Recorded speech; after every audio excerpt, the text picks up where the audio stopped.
everyone. Welcome to this edition of State of the State on this channel. I am Sunday Kolawole. Today we'll be looking at an highlight of the strides of Aida to administration in Ondo State. I'm being joined in the conversation by the Chief Press Secretary to the Governor, Prince Ebenezer Adenio. Thank you so much for joining me on State of the State. Thank you very much for having me. It's good to have you join me once again. Thank you very much. I think it's been a little while. Yeah, of course. Now let's go straight to business. I do understand that the Aida to administration prides itself as building on the foundation of the modern Ondo State.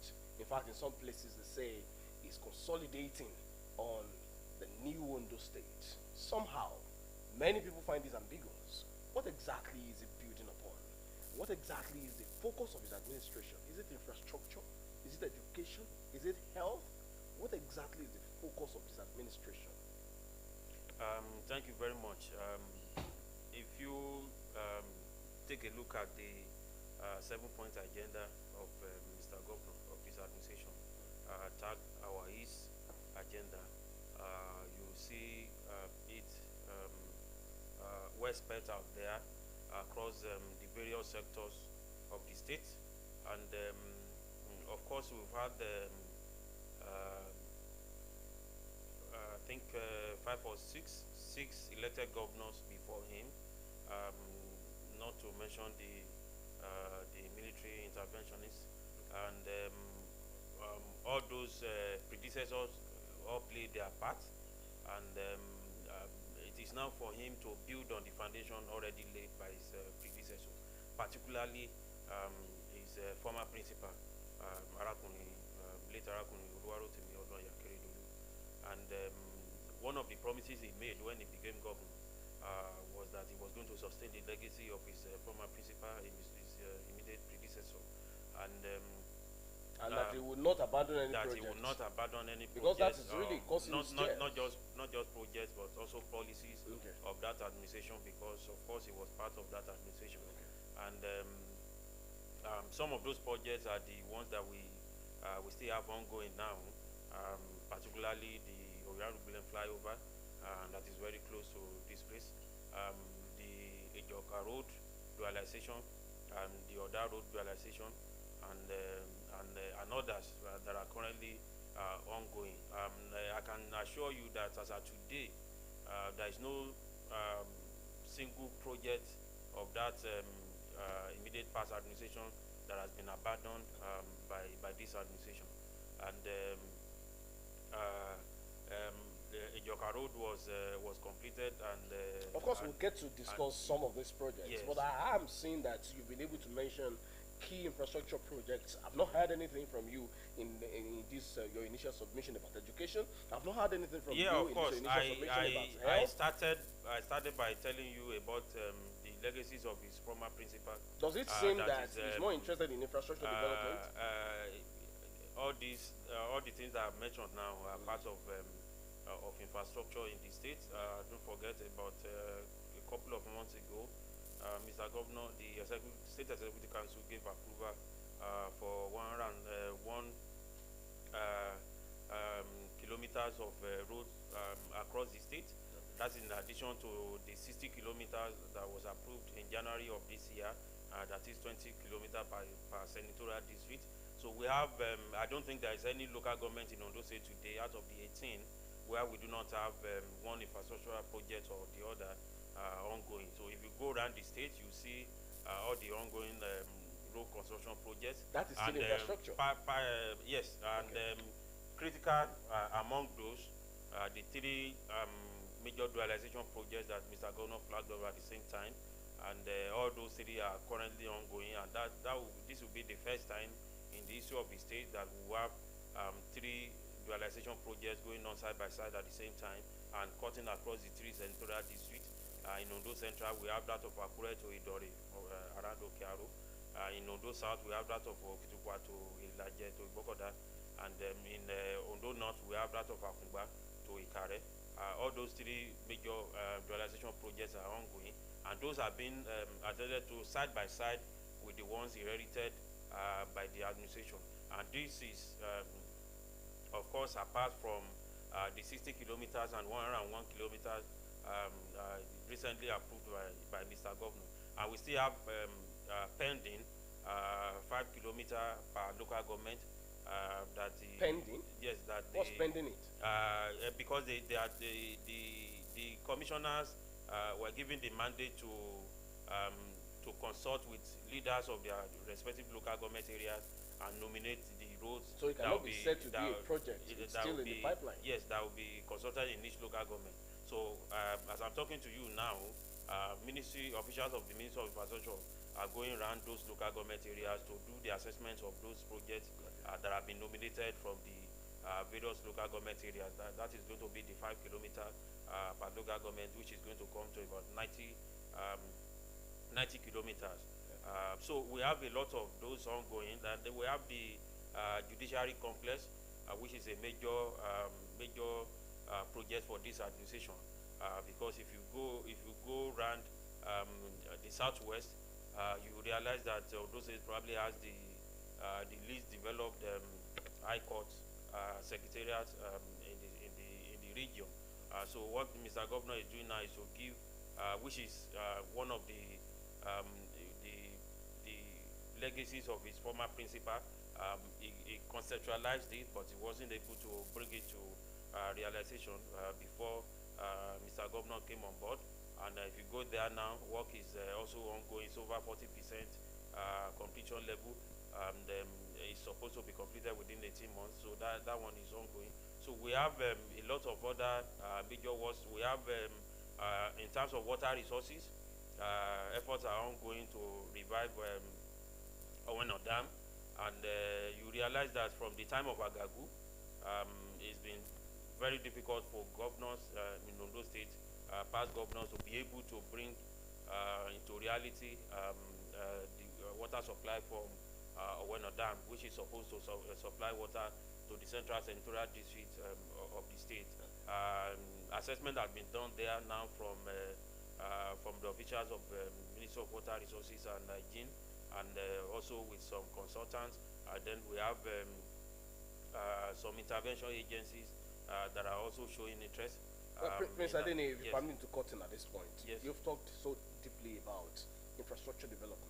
Interestingly, you also touched on water resources in the pipeline, if I get you correctly, because it's not like work has started on that. That's still in the pipeline. It has started. If you have done the assessment, if you have done the assessment level. Yes, Is at the assessment level. Yes. I'm interested in knowing what else this administration has been able to do besides infrastructure development. Okay, let's take it. Let's start with health sector. Yes. What exactly is going on in the health sector? Okay, in the health sector. In the health sector? Yes, in the health sector. If you go around the state, you see that many of our hospitals are currently undergoing reconstruction on one part, renovation on the other part. You financed notice by that the administration or by interventionist agencies? No, by this administration. You notice that before the state specialist hospital in Akure, Unimed complex in Akure, was handed over to the federal government via FUTA, the state government was already doing renovation and reconstruction work there. As a matter of fact, the work there was sped up by Mr. Governor when he came on board. So that was nearly completion before the handing over of the hospital. If you go around the state too, we have a lot of our primary health care centers are currently being renovated across the state. And for the first time in over a decade, Mr. Governor has hired over 500 additional healthcare workers. We've hired more doctors, we've hired more nurses and other healthcare workers. And also, there is an ongoing process of additional recruitment in the healthcare sector. Is it just about recruitment or also taking care of their welfare to be able to sustain? Well, yes, as a matter of fact, at a time when Japa syndrome is really hitting the health as a matter of fact, Mr. Governor has increased the allowances. I know there is this technical name they give the allowances in the health sector.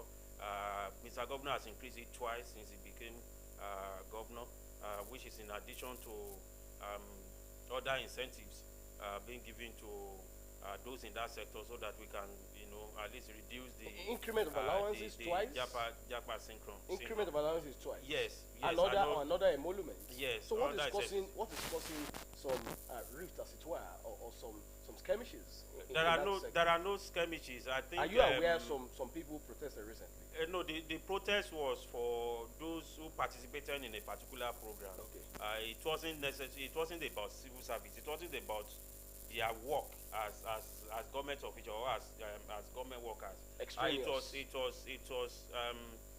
was more or less like an external program that they participated in, and they were expected to be paid some amount of money as allowance, which I think the ministry is still trying to process, which has not been paid to them. And when I got notice of their protest 2 days or so before the protest, I forwarded it to the Commissioner for Health, and he was already working on it. But we spoke with them, but they insisted on the protest. I think on Monday or so, they insisted on going on the protest. I said, whether you protest or not, the process of the payment was already ongoing. So I think that they will be attended to. But the health sector is a critical sector. It's also a sensitive sector that almost every year, sometimes twice a year, there are demands for increments in one basic allowance or the other. And so this is a sector that you cannot finish everything there in one swoop. You have to continue to build and rebuild on everything. Your point is well made. It means there is no standstill in the health sector. No, so definitely not. What's the update on the education sector? That's critical to the development of the state. Thank you very much. On education, this administration has done a lot in education. Let me start with the recruitment of teachers, over 2,000 teachers, and the issue of Ondo State. There has never been a time that even 500 over teachers, 2,000 teachers. Yes, there has never been a time that even 500 were recruited at a particular time. But this administration has recruited over 2,100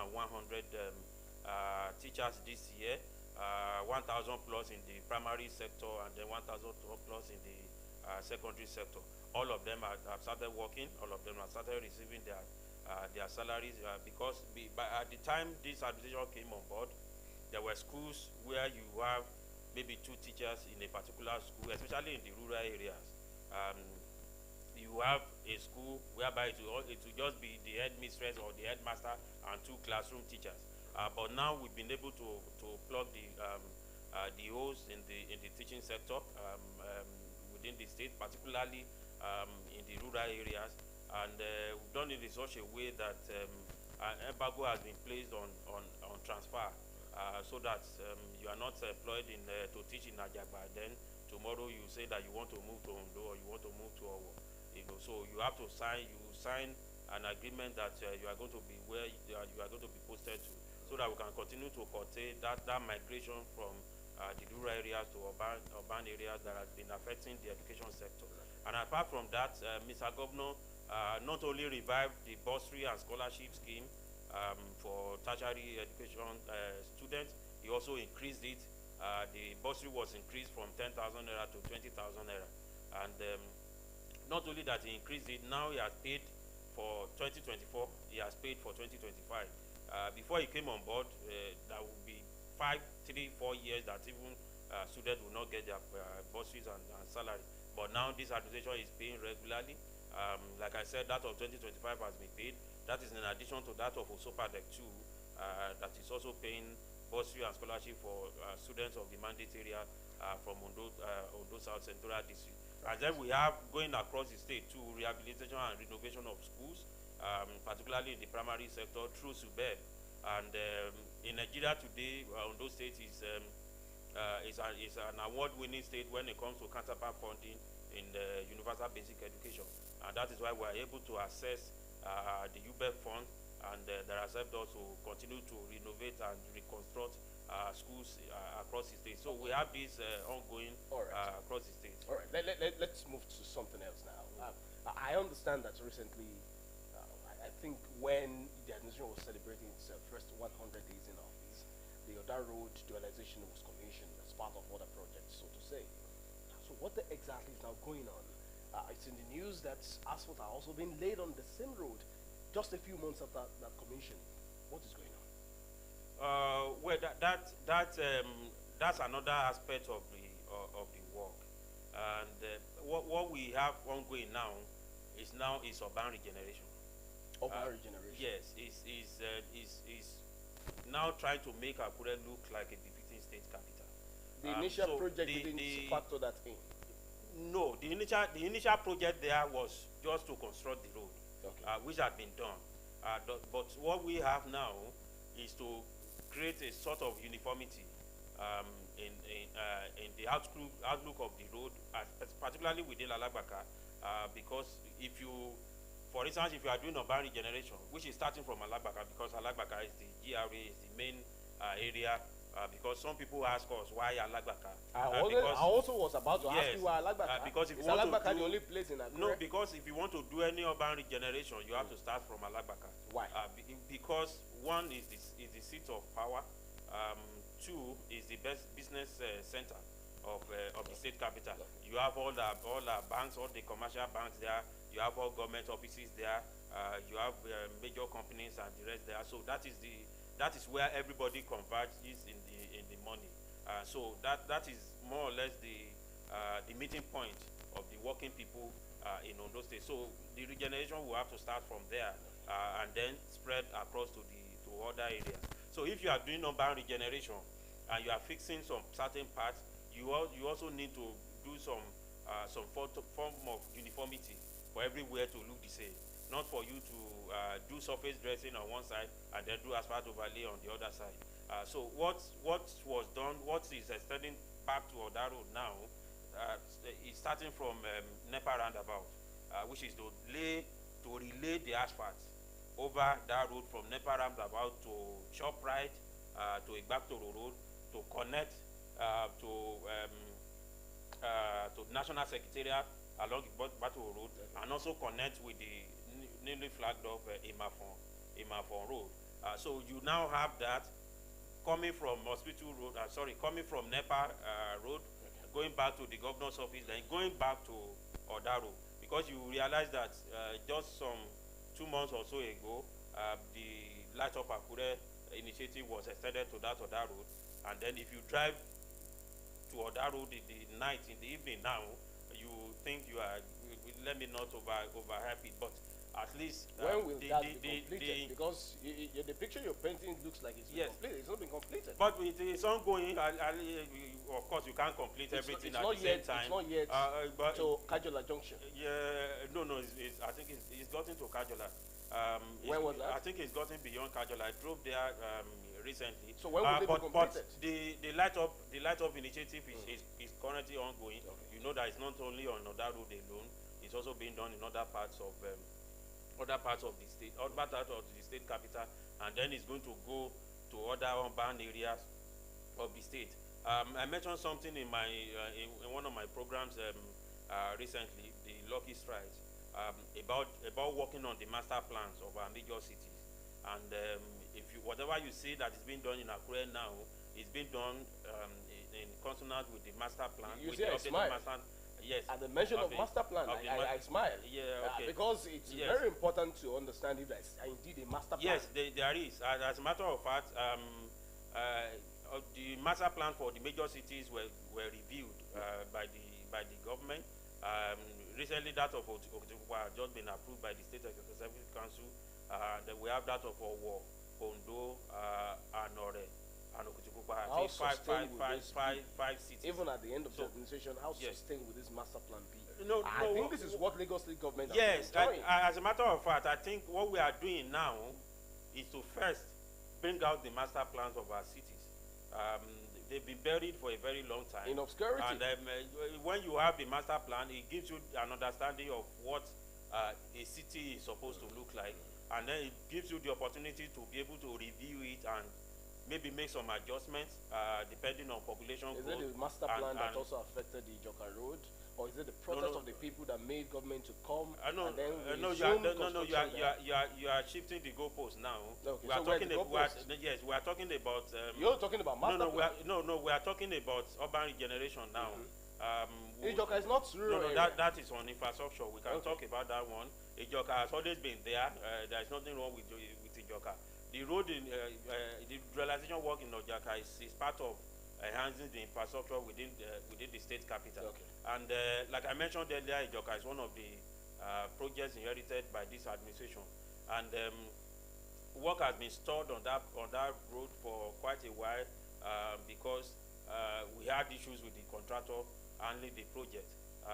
When this administration came on board, there was a committee set up to meet with the contractors handling those projects, and the projects were reviewed. And Ijoka Road was one of the projects reviewed. But after about few months of the contractor going back to site, he called for another review and mentioning some adjustments in variation and the rest. That was also done, and it had to go through the state executive, had to go through the necessary board, the tender board, to the state executive council for it to be approved, which was done about a month or 3 weeks ago, and then the contractor has now been remobilized back to site. And So within the next 6 months, the remobilization had nothing to do with the protest of the people. no, it has nothing to. At the time, those people were protesting. The project was already undergoing that process of review. Like I told you. But you agree they had the right to protest. Oh, of course, people have the right to protest. He who wears the shoe knows where it pinches. If a road project is affecting people, the people have the right to protest. Okay. It's their right. It's their state. It is their government. And of course, you also know that government cannot divert all resources to one particular project. And so if you have all ongoing projects in across sectors, health, education, infrastructure, agriculture, etc., you have to allocate resources, and the resources are allocated on monthly basis. And those in charge, they sit down at the end of every month to look at the amount that is available, and then allocate according to the budget. But like I said, the major problem we had on Ijoka has now been solved. So there won't be further problem on it? In fact, as a matter of fact, about an hour ago, I posted on my Facebook page the ongoing work on Ijoka Road. And if you drive there now, you see that they are working day and night. Since they started last week, they've been working every day there because the governor has given them a deadline that they must meet. So I can assure you that in the next few months, that road, the Ijoka Road will be completed. Okay. Now, let's move to a place that I know we as brothers, has always had issues with, and I'll take you back there. That's the Oyaribulen flyover. Yes. I do understand. If you agree with me, it's long overdue. Yes. What exactly is the but of progress course, report there? it's nearing completion now. The most technical part of the job has been done. Okay. The placement, which is to connect the two parts, right and left, have been done now. But you also need it to set a certain period to set for you to do the finishing touches on it. And then it's not just the flyover alone. Okay. The access road around it will also need to be constructed. Access road around so it. Yes, what happens so to the road that connects the bridge? Going into that is what Shagari, that's going exactly into that's Irese, exactly what I'm where talking people about. are already saying they are passing through a lot of hardship. That's exactly what I'm talking about. So if you do the flyover without paying attention to the road around it will have issues. So I passed through there now to come to this place, and I saw that they're already opening up the access roads within the flyover, and once that is done, then the government can face the road that goes inside. But you have to finish that flyover and the road around it first before you go inside. That might be another project entirely. That has nothing to do. It has no connection to the flyover. Right. So the most technical aspect of that job has been done. So I'm sure that by the time Ijoka road is completed, that flyover will also be open for use. Chief Press Secretary to the Governor of Ondo State, Prince Ebenezer Adeniyi, we've been talking about infrastructure development in Akure, urban renewal, beautification efforts, and I'm wondering, people watching now will be wondering too. So, what's the fate of the people in Ileoluji, for instance? What's the fate of the people in Okitupa, for instance? What exactly is the experience of the people in Akungba Ikare axis, for instance? What's the fate of the people in Irakoko, for instance? Thank you Are very they not much. part of Ondo State? Thank you very much. I mentioned the fact that we have a lot of projects ongoing across all the 18 local government areas of the state. I don't think there is um, any local government in Ondo State today that we do not have an ongoing road project, whether rehabilitation or reconstruction. Can you give us a And name in Ileoluji, for instance? I may not be able to provide up on top of my head, but I can get the list from the Ministry of Infrastructure and so. But you are sure that no and projects are of course, ongoing in those across places? I don't. There is no local government where project where we do not have an ongoing project. Okay. But I can ask them in the Ministry of Infrastructure to supply your station with the complete list of all the ongoing projects. And then if we talk about recruitment of teachers, most of those teachers are going to teach in the rural areas. Because at the time when the recruitment was being done, it was stated that the Ombai areas are already overstaffed. Some schools in Ombai are already overstaffed, that there was a need to push teachers to those rural areas. So you are talking about health centers across the state that are being renovated. These are in the rural areas. You're talking about primary schools and secondary schools being renovated. These are in the rural areas. So we have a lot. We're talking about the water project that is being done. It's going to affect Ifedore, Idore, and the rest. So these are all, we have projects going around the state, but Akure is the state capital. Everybody lives in Akure, whether you are from Idori or Ileju, you have somebody living in Akure. So Akure, no man's land. Akure is the mirror through Okay. which you see Ondo what the State. state is about. So if somebody wants to have an opinion about Ondo State, it's going to be from Akure. Well, because of our time and because I need to let you go now, I'd like to know what progress report is like in terms of public-private partnership for development in Ondo State, especially tongues are wagging on the issue of the $50 billion investment that's going to bring up refinery and all of those other Yes, things. I think it's just the opposition playing politics with that project. I did issue a clarification at the time that Ondo State has no financial contribution to that project. No financial contribution at no, all. we are not contributing a dime to that project. It's a private initiative. It's a private sector driven project, and what we are putting down as our own contribution is the land. Okay. Is the land where the project will be sited. So what we are going to have is going to be the second largest, second privately owned refinery in Nigeria after that of Dangote.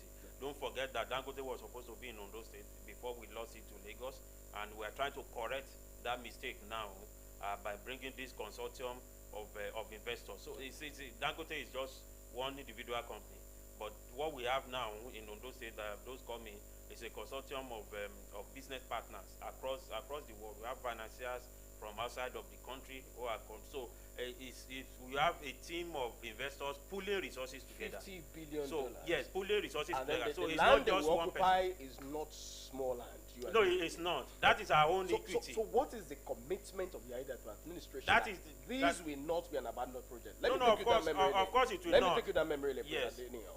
Just on your way to Ondo town, on the right hand side, sometimes ago there was a project that was supposed to be sited there, vehicle assemblage project. Up to now, nothing has happened there. Give another instance. There is the powdered egg factory that's supposed to also be along our axis. Up to now, what exactly is going on? So what is the commitment that these will not be part of all of those other projects? Now let me what we are doing now, what we make us to go past those that era is that you now need to make the investors to commit. For instance, if you are investing in Ondo State and we are giving you the needed incentives for you to invest, you need to show us your capital, and you need to make available your capital. So if the government can say, okay, deposit $20 million in a particular bank in Nigeria, you are not going to have access to it. We are not going to have access to it. Let it be there as security, so that if you waste our land, if you deny us the opportunity of giving the land to other serious people, you can forfeit the money. So the people we have in Odipa now, they have gone beyond that era where somebody will just come and say, give me land, I want to start something, and then the person will collect the land and run away after 2 years. So we have commitment we now have that a lot to discuss. Yes, time of course. is not on our We side. always have time to we'll talk find about time again to discuss the progress report on Ondo State development. Chief Press Secretary Ondo State Governor, thank you very much. Prince Adeniyi, thank you so much for coming on State of the State. Thank you very much. We'll be taking a break now. When we return, we'll look at the state of the Nigerian state in terms of security and overall development. Please stay with us, everyone. We'll be right back.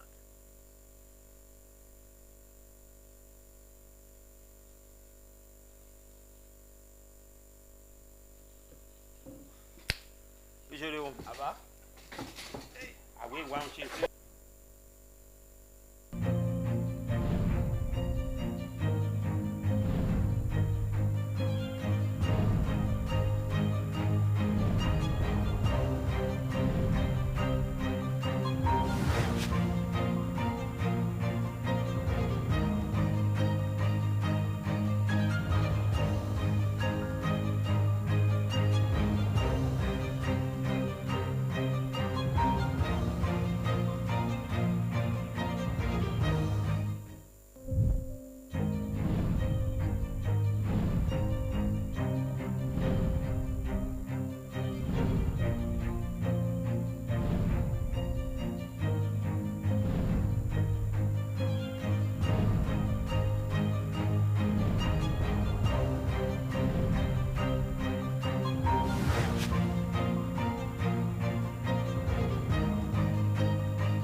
Welcome back, everyone. Thank you so much for still being with us on the Outlook. Now we shift gaze to look at the response of the federal government to the recent surge in insecurity in Nigeria. Joining me is a public commentator, also a politician anyway. I will never forget to also call him that. Sunday Adechigwe. Thank you so much for joining me on the program. My brother, It's been a while. I'm always happy to be with you. All right. Now, recently, Nigeria found itself in a not too pleasant, in fact, in a not pleasant situation. Students in Kebbi abducted in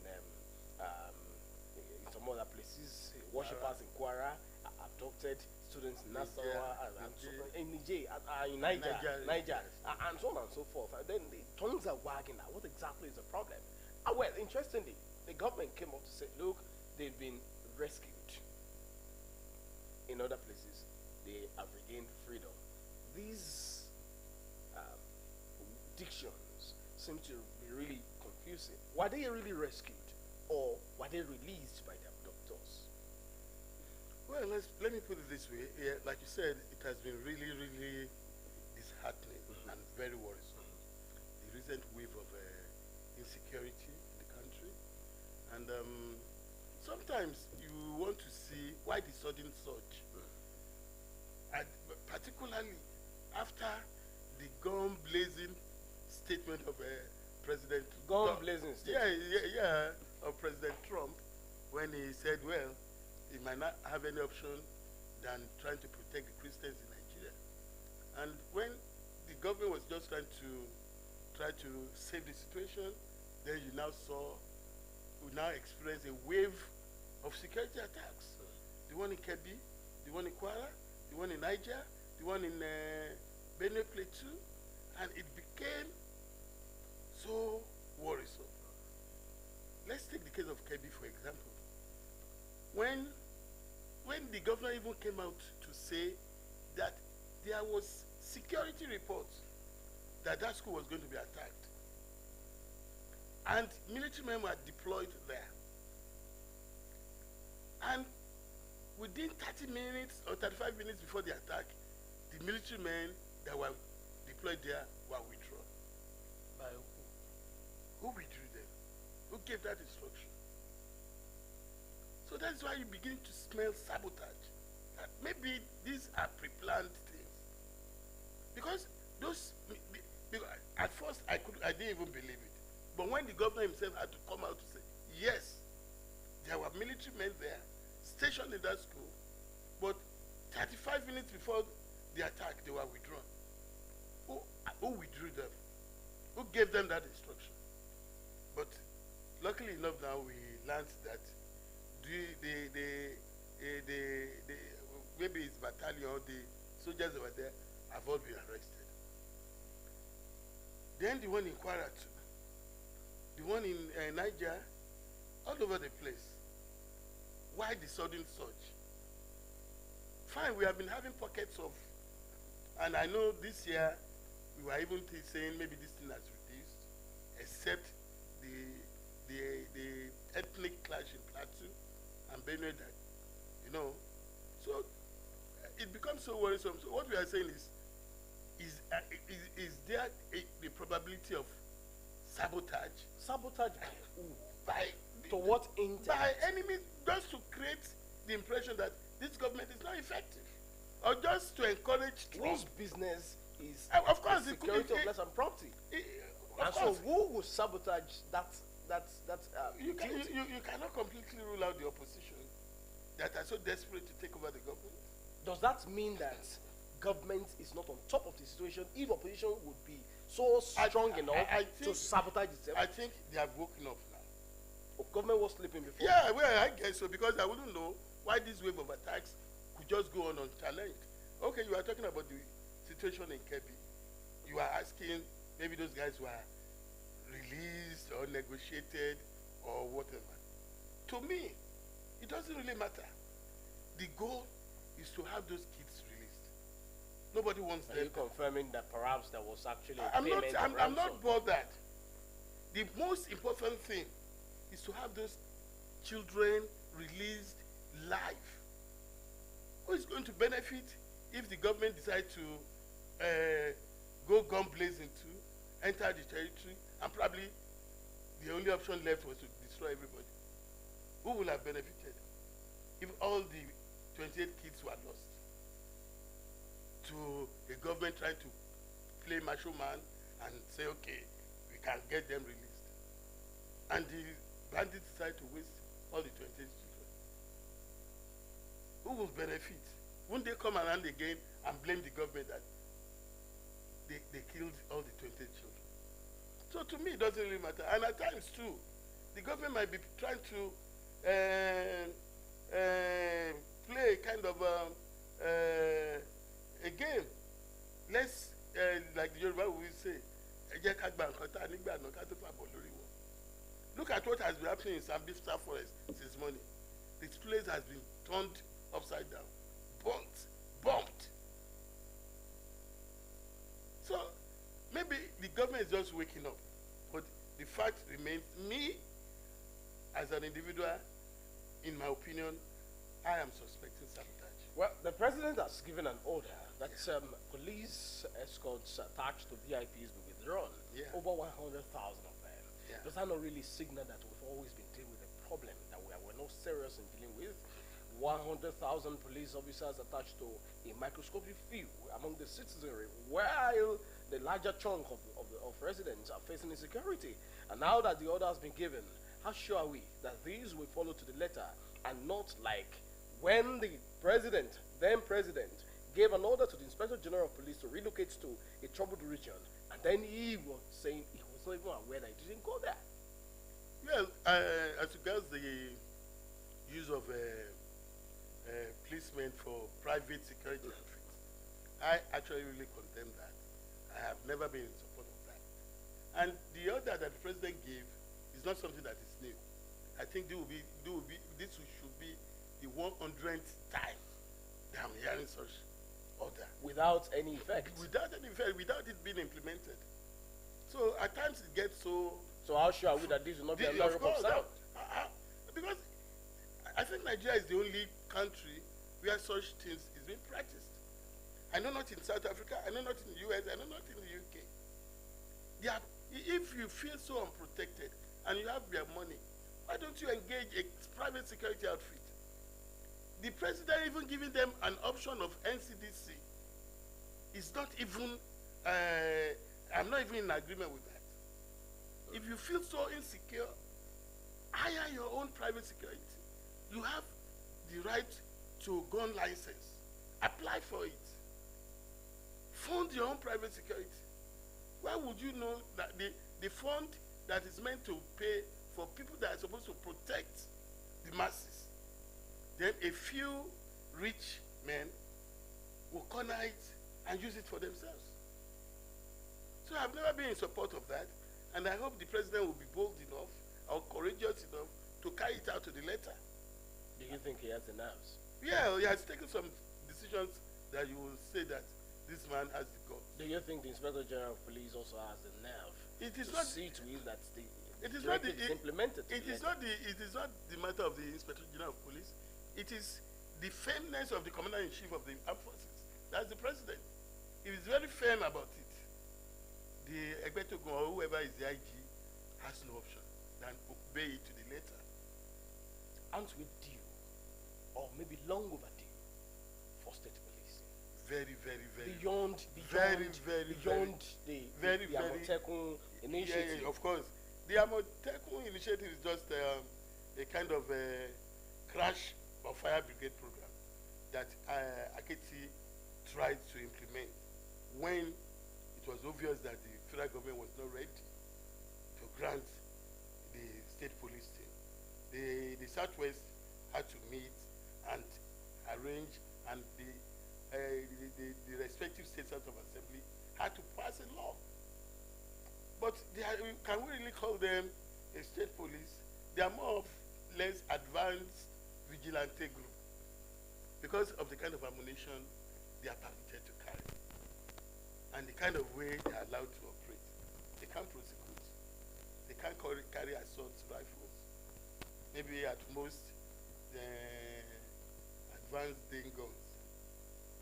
But we are lucky that, well, maybe they are able to apply native intelligence in most cases and share grit to implement most of the successes they have achieved. But it is time now that we must agitate for the creation of state police. And funny enough, the president was an advocate of a state police. So why is it difficult for him to implement that now? Well, I don't know if it's a constitutional thing or it is, I don't know. But Why is constitutional amendment so difficult to address the most sacred duty of any government, which is the security of life and property? Because everybody do not view it from the same perspectives. For example, for us in the South, we believe we need the state police. But for some people in the other region, they are not too... Which other region? Well, let me be specific. The northern region, they might not be too anti-trusting. Why? Because they believe a federal police will serve their interest. Why do they have that feeling? They have the feeling because, for example, if we still have the federal police in structure on ground, then it will be easier for them to continue this grazing thing because they know their men are there. If they have to arrest the herdsmen, it only takes a call from Abuja to the whoever is the CP. They speak their language and you get them released. The current man is a Yoruba man. Are you aware? Well, sometimes I'm not being specific. Okay. I'm just trying to tell you I create a scenario of possibilities. Well, as we gradually place wrap on this conversation, don't you think there's a big problem that individuals seem to be more powerful than institutions? Institutions are weak somehow. Isn't it high time we strengthened institutions in Nigeria beyond the strength and powers of individuals? I've always been an advocate of that. That if we strengthen our institutions, then it will be able to at least provide a good government. If the institutions are strong, you don't need to know anybody. You don't need to have influence in the judiciary. You don't need to know the commissioner of police. You don't don't need to know whoever the inspector general of police. The institution will be able. That is what they are. That is the difference between the developed countries and the underdeveloped countries. It is the strengthening of their institution. But here, we don't have, most of the institutions are controlled by individuals instead of the institution controlling the citizens. Most of the institutions Are controlled by the individual. by the individuals, by the powers that be. That, you know, There's no institution that runs on autopilot. Individuals still no, run what them. I'm saying that But the the- institutions are so strengthened that You the know- individuals have no option than to follow due process. No. I think the problem is with due process. No, the problem is with people manipulating the institution. For example, That means the institution is not strong enough. that is what you are and saying. therefore susceptible to So manipulation. that is why I'm saying people control the institution instead of the institution controlling the people. For example, maybe in some governments, you have some people that are so powerful that they will even call INEC and say, okay, this is what I want you to do. Or you could have people that are so powerful that even call a judge or whoever, a judicial officer, and say, look, this is the way we want this judgment to go. But if the institution is so strong, nobody will be able to do that. It is the institution now that we even go, look, you know, that cannot happen here. And that is when the institution is strong and people have trust in it, then they will know that, okay, it cannot be compromised. And people will have trust in the system. As we wrap up this conversation, what do you think is the lower hanging fruit that can really take us closer, if not at all, put us into the solution to the quagmire on our hands? Well, for example, let's start with the issue of security. Okay. I think for the security, the presidency needs to be firm. Because sometimes I suspect that they act out of fear, or maybe we don't want to offend these people. How would... Could that be a case of politicking? Yeah, well, Could that be sometimes... a case of second term politics? Well, sometimes. Maybe I might be compelled to think along that line. Because, look at, for example, the people that all the time they keep saying, we want to go and negotiate with the bandits. They will enter the bush, take pictures with the bandits, do every other thing, and will say, okay, this is what they want. And immediately after that, whatever peace meeting, these people are back, even doing something worse. And you will have people saying you should negotiate with bandits and maybe want to compare them with the Niger Delta. The people of But Niger... the champion of that campaign is saying that people calling for his arrest are ignorant. Yeah, no, he's the person. I don't know. I'm still baffled. Why is even still moving around? You know, his peer at the time, Bunu or whatever, that was negotiating with the bandits, although he's under prosecution now, because he was found to have collected a kind of 50 million grill wing from the kidnapped money and enter his account. So how is Gumi not complicit? Why is he still being left to roam about and talk rubbish? The federal government should be bold enough to tackle people like This this. is still also a case of lack of courage. If indeed that kind of number of abductees were rescued and not a single abductor was captured or Yeah, arrested. but honestly, like I said at the beginning, I wouldn't blame the federal government on that. They are the people at the war front. They know what it entails. They know the best. I've told you, the goal is what matters. The goal is to get those students out. And what is the best way to get them out? If it requires negotiating, okay, we will release them, but leave us alone. Okay, kill all of us. Which option would you advise the federal government to take? So it depends on what was on the table when they got to the war zone. If the option available was, okay, if you want to kill us, everybody should be ready to die, including the children. Which option would they have chosen? If they, okay, fine, give us the children. But I want to believe that the federal government should now find a way to make sure that they didn't go unpunished. At least they have secured the release of the children, so which is the most important. Whether or not these doctors and people championing insecurity across the length and breadth of this country will go unpunished, only time will tell. Thank you so much for coming on State of the State.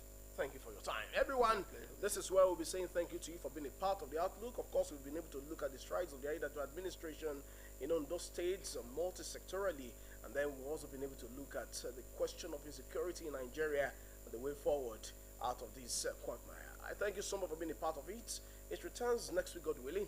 I am Sandy Kolawole. Enjoy the rest of the day.